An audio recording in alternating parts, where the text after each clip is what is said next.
College থেকে এসে দেখলাম এই গাছের পেয়ারাগুলো পড়ে রয়েছে, তো চলো পেয়ারা মাখা করা যাক।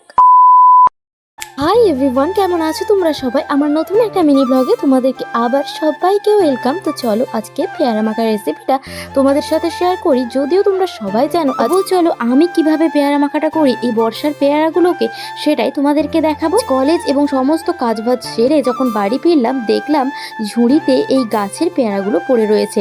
তারপর আমি ধুয়ে কেটে নিলাম, সমস্ত পেয়ারাগুলোকে কেটে নুন মাখিয়ে দিলাম। আর জানো তো, এখন যেহেতু বর্ষার পেয়ারা, তাই জন্য একটু জলসা জলসা টাইপের খেতে মানে অতটাও ভালো নয়। তারপরে আমি নুন, তারপর লঙ্কা আর হচ্ছে যে এখানে একটু লেবু দিয়ে দিচ্ছি, যাতে একটু টকটক পাড়া খেতে হয়, যাতে সুন্দর টেস্টটা আসে। যেহেতু এখন জলসাই বললাম, এখন এর পেয়ারাগুলো খুব ভালো নয় খেতে, টেস্ট আসার জন্য আমি লেবু দিয়ে দিয়েছিলাম। তো তারপরে আমি ভালোভাবে সমস্ত কাটা পেয়ারাগুলোকে মিক্সড করে নেব। দেখা যাক কেমন খেতে হয় না হয়। আমার তো দেখে জিভে জল আসছে, কেমন খেতে হবে তা জানি না, কিন্তু খেয়ে আমার বেশ ভালোই লেগেছিল। তোমরাও এরকম এই বর্ষার পেয়ারাগুলোকে এভাবে খেয়ে দেখতে পারো।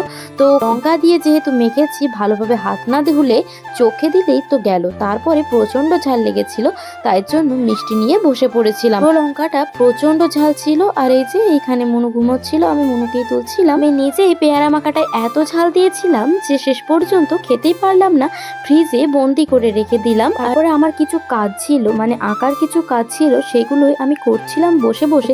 আমি আমার ব্যাগে একটা জিনিস সব সময় রাখি, আর সেটা হলো শ্রীমদ্ ভগবত গীতা। জিনিসটা ব্যাগে রাখলে নাকি কোনো বিপদ আপদ আসে না, যেটুকু আমার জানা। তোমাদের কিরকম জানা আমাকে অবশ্যই কমেন্ট করে জানিও। তো আজকের ভিডিওটা এতটাই, টাটা সবাইকে।